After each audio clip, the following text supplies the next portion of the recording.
moving swiftly along. Sunita, I'm really excited about this next bit. So am I. Yeah. So Okay.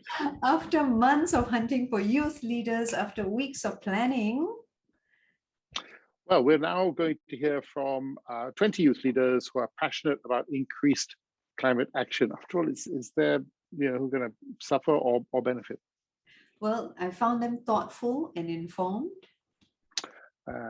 Passionate and earnest. So please welcome the youth leaders from Roots and Shoots and the Malaysian Youth Delegation, moderated by Diana Rahimatsa from Axiata. Over to you, Diana. Excellent. Good afternoon, all, and thank you for joining us today for this special roundtable. As we know, everyone, especially youth and vulnerable communities, are affected by the impacts of climate change. In order for us to address the climate crisis, we need a whole of society, all of government approach, as emphasized today. That is why it is imperative to engage and involve Malaysian youth. These are the voices that matter, as they will be around to bear the brunt of the decisions and unkept promises from today and in the future. Times, fortunately, are changing. Last year, for the first time in history, we saw the ideas and voices of youth being at the forefront of a pre-COP summit. The theme was Youth Driving Ambition, and one of their key messages was meaningful participation. It was an earnest request for countries and relevant institutions to ensure meaningful youth engagement and involvement in all decision-making processes. So now, here we are today to listen to Malaysian youth and their thoughts. But before I introduce our youth panelists, here is a special message compiled from youth all around Malaysia. Please enjoy this video.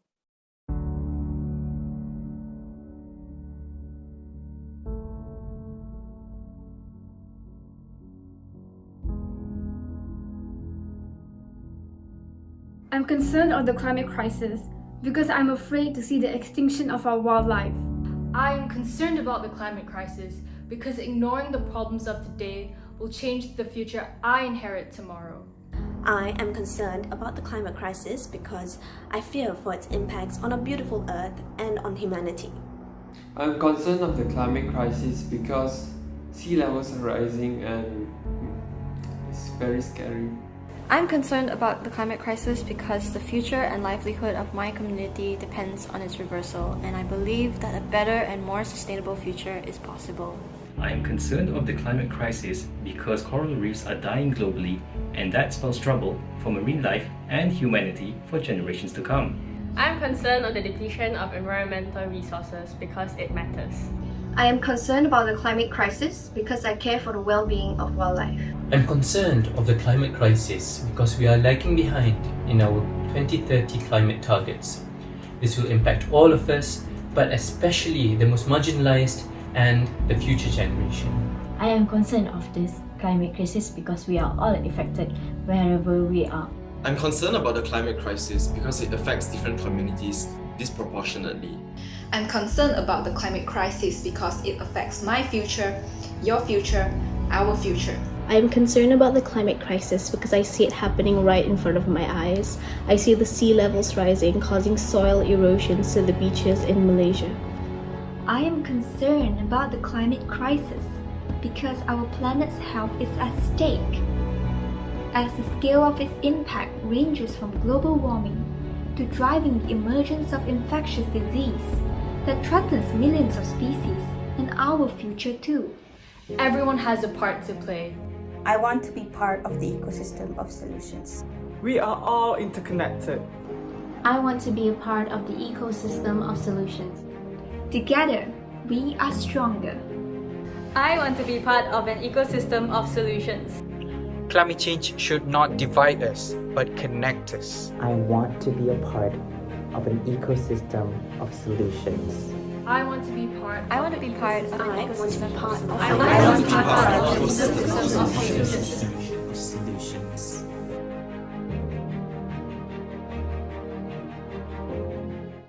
There we have it. Malaysian youth aspire to be part of an ecosystem of solutions. And our youth are ready to speak up and share their thoughts and ideas on what is needed for the future.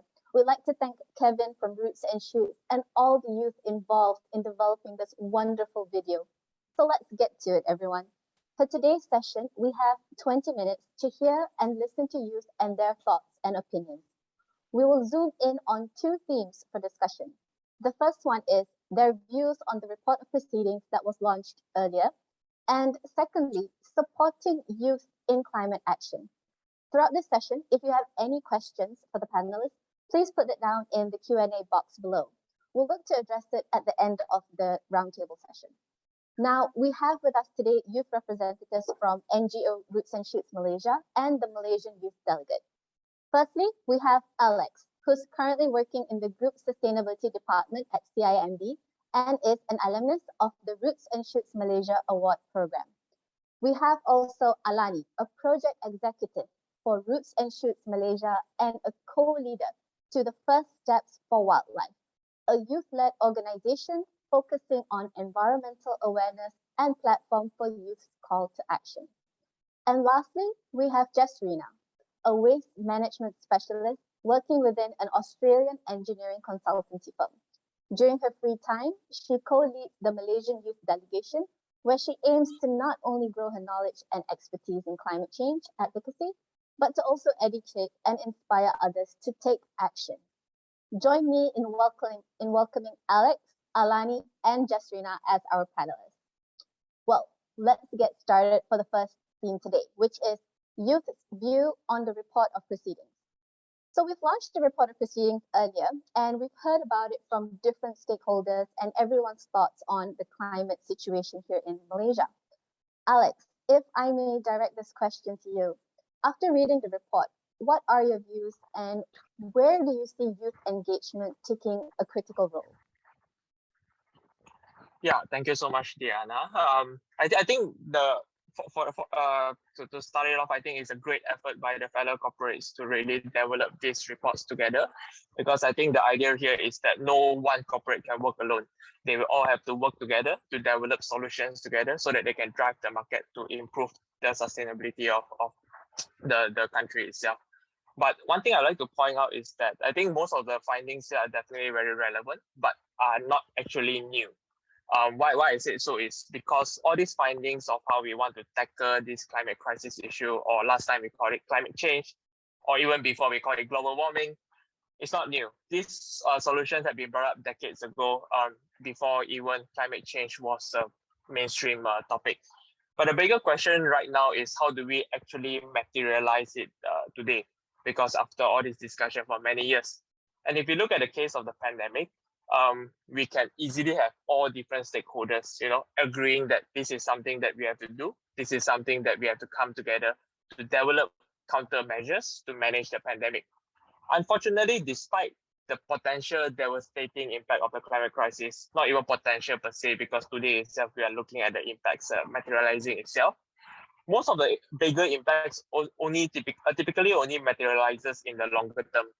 Thus, arguably, it does make sense why the people today can't really come into agreement that, this is a fact, this is something that you cannot argue, this is a scientific evidence showing that all this impact will come in the future. And even as the recent flooding events that we see in KL, in Klang Valley, people still find it difficult to attribute it to climate change. So clearly, climate change is still a very divisive issue. And we still don't get enough buy-in from the majority that this is something that we have to take drastic action for.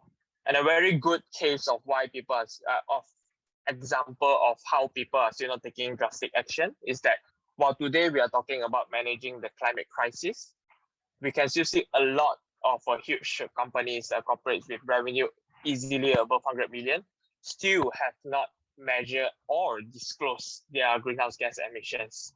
And if these big corporates are not doing so, how are we even expecting the smaller companies, the SMEs, with much less resources to do the same? But nonetheless, I do think that at this day of age where climate change and sustainability is becoming a more mainstream topic, there are already a lot of resources and solution providers out there. where this company can utilize. I guess what it requires are just platforms like this, where you can share about these resources, where you can share about the different kind of solutions that different companies can partake or work together with. And I think if there's one thing that we can really learn from the pandemic is that we will need the contribution from everyone to make this happen. Whether it's about raising awareness or coming up with creative solutions to measuring the greenhouse gas emissions, or even developing climate adaptation measures for community at risk.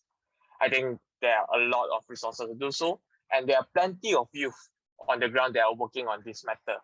And I believe my fellow panelists here today will have a lot to share of what youth are currently doing and how we can be part of the solutions to work together with the corporate and government to manage the climate crisis in our country. Thanks so much for sharing that, Alex. Really good start to setting the scene for all. I agree that there's considerable contribution that's needed from everyone, and we do have the solution. The resources are there. We just need to know how to maximize it. And youth themselves are an untapped resource here in Malaysia itself. So shifting things back to the private sector a bit more. In fact, as you said, we can see that a lot of corporate Malaysia have in fact been taking a lot of action, and they've done well in some areas, but there's still a lot more that needs to be done to solve the climate crisis. Jasrina, you've been with the Malaysian Youth Delegate for quite some time. Are there areas of partnership that you foresee where youth-led initiatives can be solution drivers for us here in Malaysia? Thank you, Diana. Yes, I definitely do see areas that we can harness a bit more. So the first area I think that youth skills can really utilize in the space would be by partnerships or surveys. So as we've seen, I think from Alex's sharing as well, we, the youths, are truly knowledgeable and passionate people. We are always eager to do as much as possible to assist the government and private corporations in developing innovative solutions. And I think one of the main ways you can really make the most out of these great minds and passion would be simply by engaging with the relevant youth organizations. So depending on the area, the field that you're looking for, I'd say you could definitely approach the relevant organizations and consult them for input into any strategies or net zero plans or sustainability reports that you may be preparing. And speaking from my experience at the Malaysian Youth Delegation, we've been engaged by ministries like CASA, so the Ministry of Environment and Water, and the government agencies and other organizations as well to provide our inputs and suggestions to these sort of documentations. And they would also probably refer to some of these inputs for their United Nations Framework Convention on Climate Change submissions, for example. So these inputs from the youths, of course, would then be utilized to develop solutions to mitigate climate change impacts and adapt to climate change as well. So I think just in regards to this partnership, a great way you can use the youth's capabilities and skills would be by getting them to help you in developing surveys, because a great way to get the youth's inputs and opinions on whatever it is that you may need our inputs for would be by putting out a survey. And I think the youths can definitely assist by preparing these surveys. The other, I guess, partnership area I would like to touch on would be how you could utilize the youth skills in capacity building, such as via the use of social media. So as we know, behavioral change and awareness are significant components in building a better and more livable future for us all. As I think has been made clear by the sessions today, without knowledge about the environmental issues and devastation, I think citizens of Earth would not be able to comprehend why change is really necessary and why they need to incorporate sustainable practices in their everyday lives. Hence why I think social media or other platforms are a very important way to educate and raise awareness about these issues and about the solutions as well. And because youths are very well versed with social media today, and I think that's very much known amongst the audience here, we're always ready to assist when it comes to creating social media content. So we can be of great assistance when it comes to creating content and also in realizing the behavioral change goals that your corporations might have. Thank you. Thanks for sharing that, Jasrina. It's really great to hear that the youth are already being engaged at this point, for example, by CASA. Very, very heartening. And I think it's becoming very clear to a lot of us that the youth in Malaysia nowadays, we bring about very diverse skills and perspectives this, and we can be that driving force to really shape our own future. And I, for one, value the awareness building and behavioral change that is done by a lot of the younger youth these days. Even myself, you scroll down and you just get a reminder of something, and it changes that habit for the day. And I think that's where behavioral change happens. So I think this is a good time for us to slowly now move to the next theme, which is supporting youth in climate action. So I think this is the crux of where our engagement with the youth is. As shared by both Alex and Jasrina, the local climate action scene is active. And in fact, many Malaysian youth are involved in different ways. In fact, when there is inaction, that's when they take climate action into their own hands and they will self-mobilize. We saw this with the movement by Greta Thunberg, and we will see more of this. Alani, you're with Roots and Shoots and FTW as well, a youth-based NGO. If you could share with us, how exactly are youth mobilizing themselves and becoming these climate action change makers here in Malaysia? Great, thanks, Diana. Yeah, I would love to share the things that Malaysian youths have achieved, so far, and will be doing so in the future as well. So us, the Malaysian youths, are seen to be utilizing our own platforms, be it physical or online, to start and be a part of youth-led organizations and initiatives. For example, like Malaysian Youth Delegation, MYD, Jasrina, Youth, and First Steps for Wildlife, and a lot of other initiatives that you can see, especially through the video that was played just now. You can see there are like 20 amazing youths, and there are more. Don't be surprised. Everyone is like, all of us, we are everywhere. And even a lot of university clubs are also formed to be based on highlighting matters relating to the climate and the environment. So these organizations can be seen to focus on raising awareness on specific or a few specific areas related to climate awareness. So be it on environmental policies, bridging the gap, or even just connecting like-minded Malaysian youths together to take action as a team, So a significant similarity, that can be seen amongst all of these youth-led initiatives. Even with Roots and Shoots, we follow these two main steps, which is first to inspire the youths to take action, and second, to provide a platform for action to take place. Inspiration could only go so far. Without platform to take action, nothing could be done as much. So in terms of inspiring each other, these youth initiatives use the platform of choice to shed light on the environmental issues happening in Malaysia. So firstly, to localize these environmental issues. So to change the perspective that climate issues is also happening in Malaysia. It does not just affect the polar bears, it affects us, it affects Malayan tigers, all the floods, So be it on social media, uni gatherings, even amongst friends over brunch, people are inspired throughout the day, And in regards to creating a platform for action, these initiatives have successfully connected us youths through physical and online events, for example, in terms of discussions regarding climate change across social media platforms, fundraising challenges to raise funds for Malaysian NGOs. So as we all can see that when youths are a part of the decision-making process, given the platform, given the resources, with our ideas being valued equally as well, our ideas and solutions are mostly community-driven. So, this is just an open question for everyone.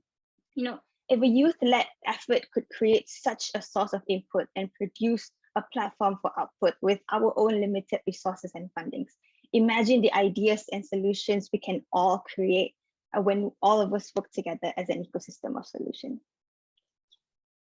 I like the open question, Alani. Really gives us something to think about. Anyone, if you have something to say to Alani's open question, feel free to put them down in the chat box below.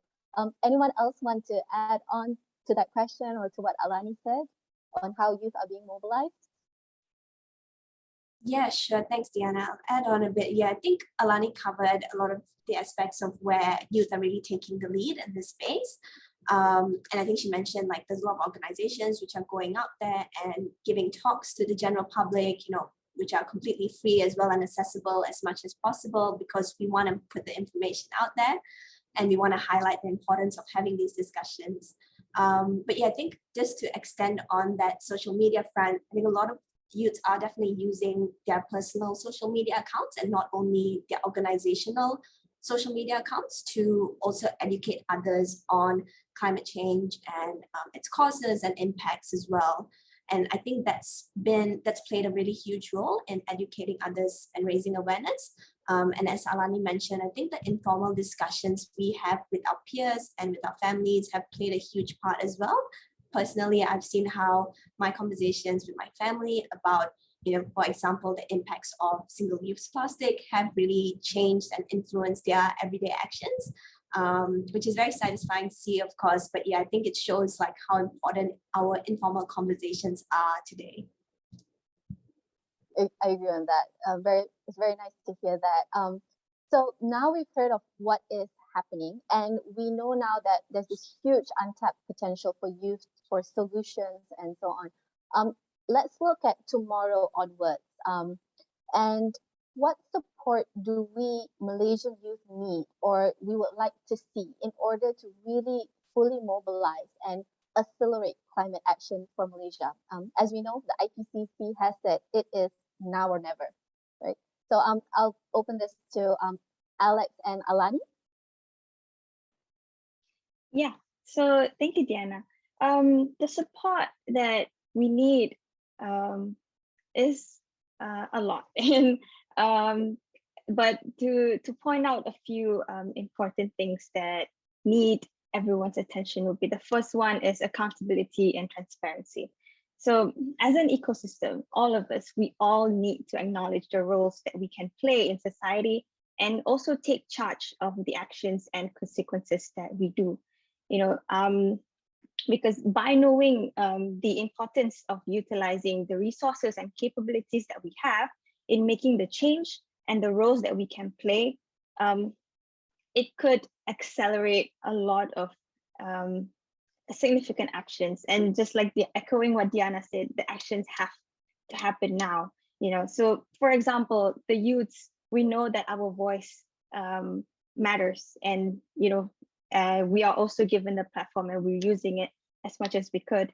For investors, for you to invest more in green industries, for example, the sectors or stakeholders, to support community-led initiatives through fundings and additional resources. Because I believe, that only by acknowledging the roles that we can play and doing it for a sustainable future, it would enable everyone to work towards the same clear goal, which is for a livable future for all of us, now, in how many more years even.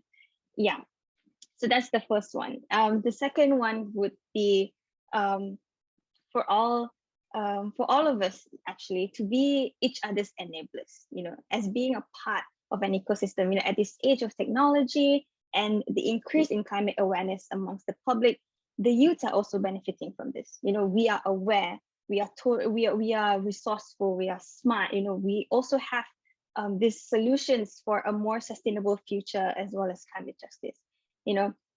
However, for actions to take place now, accessible platforms are needed in order for the climate issues and solutions proposed to be seen through layman and community-driven visions and goals.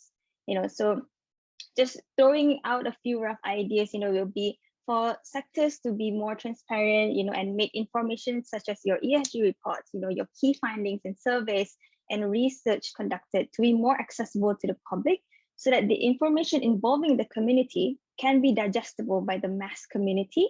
For example, just through omitting specific jargons or public sharing of this information to bridge the gap, so that we all are on the same page on how serious things should go, And this will enable the community as well as the youths to tap into these resources and information, which also will provide an accessible platform and resources available for the youths that will also encourage decision makers, private and governmental sectors, the opportunity to listen and to also to enable and to also support the solutions or brought forward by all of us, by the youths, by the community.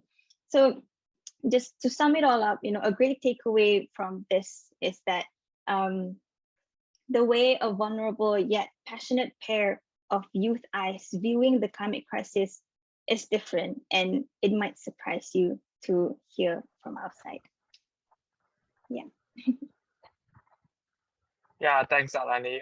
And if I may add on there, just to focus on the points of being an enabler, I do think there are two parts that we want to look at. Because as you can see in our country, we have recently legalized Undi 18, where we are expecting people as young as age of 18 to be able to already make decision for the leaders of the country.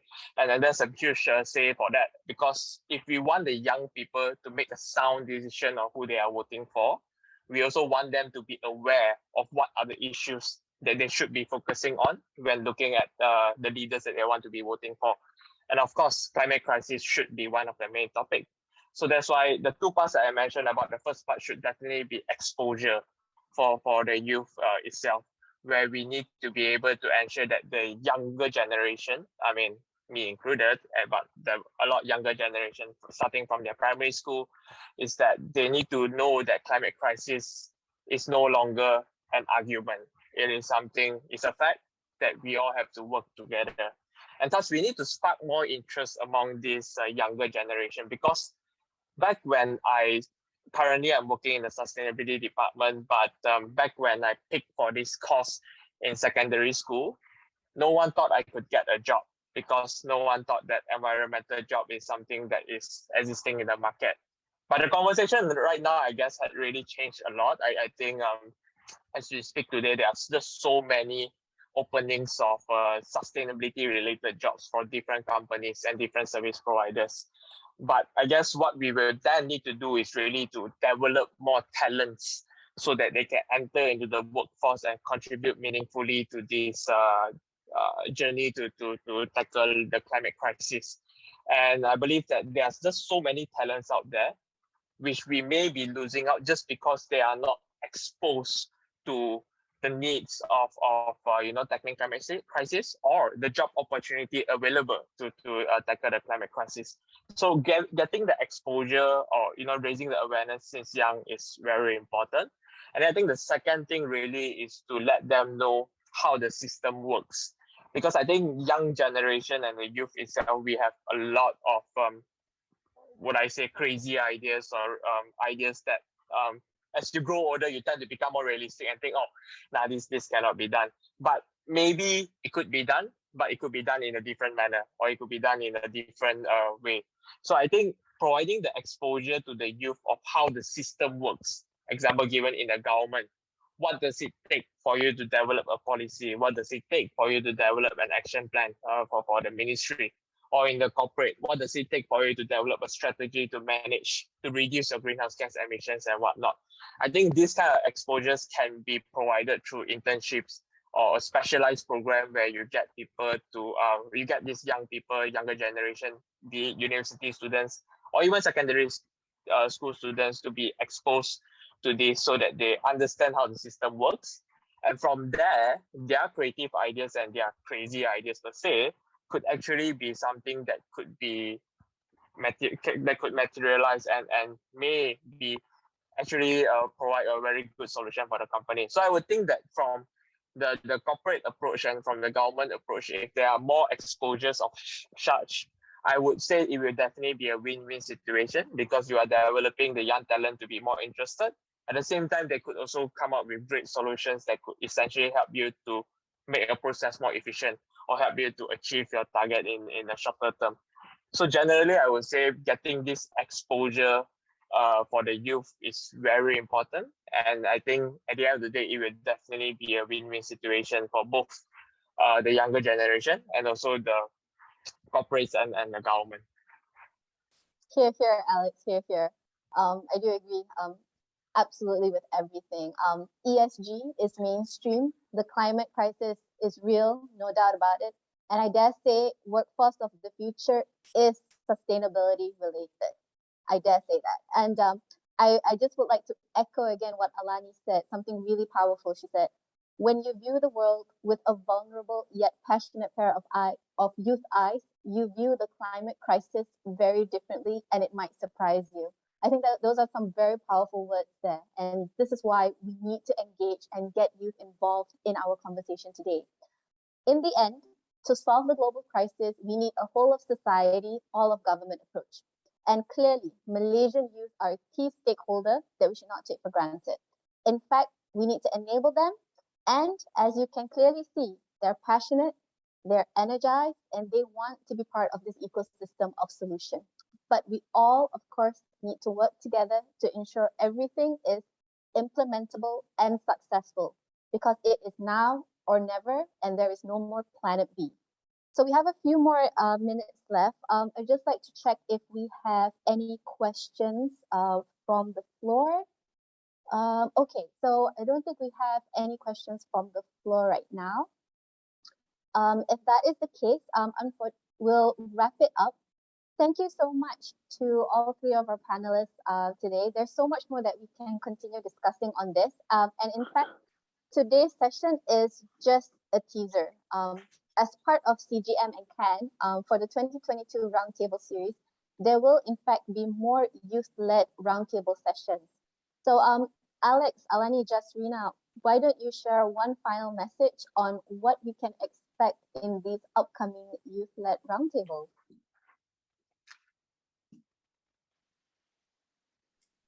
I'm happy to go first. Thanks, Diana. So I think leading up to the youth roundtable, I think about how a lot of the mistakes in the past, as we all have learned history, I think we've seen how a lot of mistakes in the past were made due to lack of cooperation and collaboration among the various parties that are involved. Hence why I think it's important that today we try to collaborate as much as possible with the relevant parties and stakeholders, one of which would include the youths ourselves. So I think about how important it is to engage with us leading up to the youth roundtable, and hence why I think it's important that you do come to the youth roundtable and hear what we have to say at it, so that you can take into account anything that we might highlight, which I think would be very much important. And because we don't have any more time to afford making mistakes as well. Yeah, so I'll go second. So I hope even throughout this session, you could see how eager we are in knowing how else the youths and the community can contribute and work together towards tackling the climate crisis. And, you know, we want to do this together as an ecosystem of solutions. So I also hope that this session, as well as the future roundtables, could be the start of us being more inclusive and also utilizing a more accessible platform for the youths to be a part of the solution-making process. And, you know, echoing what Jasrina said, come and listen to what we have to offer as well. Yeah, so if I may add that, so I think I've always believed in the phrase that the people that has nothing to lose are the scariest people out there, because they will do anything it takes to essentially achieve their objective. So looking at this current situation of climate crisis, the people that will be affected the most are the youth, because whatever impact that we are seeing will be coming in 30 years time, 40 years time. And the people that will be living on that planet at that time, who, you know, most of the time, youth of today, by the time only going to retire and only going to enjoy life, I think we do not want to enjoy life under the water or with a devastating climate impact. So that's why I believe that if we don't involve youth today, who are really the group that has nothing to lose, we are essentially losing a huge asset of talents that could actually contribute great things to essentially manage the climate crisis. Awesome. Thank you so much, everyone. And that concludes our session with us fellow youth. I'll hand it over back to Datin Sunita and Dr. Johan for the rest of the session today. Thank you, Diana, Alex, Jasrina, and Alani. It's so nice to see you here. And thank you so much. We are definitely going to include you in subsequent roundtable sessions. Looking forward to that. Johan, what do you think? Yeah, I think that was really wonderful, actually. I mean, you all grabbed my attention personally at emotional as well as intellectual level, which kind of is unusual. You know, when we talk in our roundtables and so on, it's all kind of cut and dry. You kind of lose sight of what it is all about, actually. So, and somebody mentioned, maybe Alex said, oh, you get more realistic as we get older. Is it more realistic, or is it as I say, we lose sight? I'm not sure. But you know, Alani, you said the way young people look at climate crisis may surprise you. Yes, and Diana, you also quoted that thing as well. Alex, you talk about crazy thoughts. Maybe crazy, but maybe not. And exposure for the youth will be useful, definitely. Jasrina, engagement is important. Again, you talk about action. Again, everybody's talking about action needed, because we do a lot of talking. We've got a lot of papers and stuff. Diana, well chaired. Bringing that all together was quite something. Really, I think you did a great job there. So Diana, Alani, Alex, Jasrina, and everybody from Roots and Shoots Malaysia, and Jasrina, I know you are from Malaysian Youth Delegation. Thank you so much. I would like, we will discuss this, and we talk about the youth roundtable, but what about including elements in the other roundtables as well? It kind of maybe keep it all grounded, so bring the young with old. Not everybody's old, medium. I tried to. You saw I tried to get in on the discussion. I do apologize. I thought I was young for a second.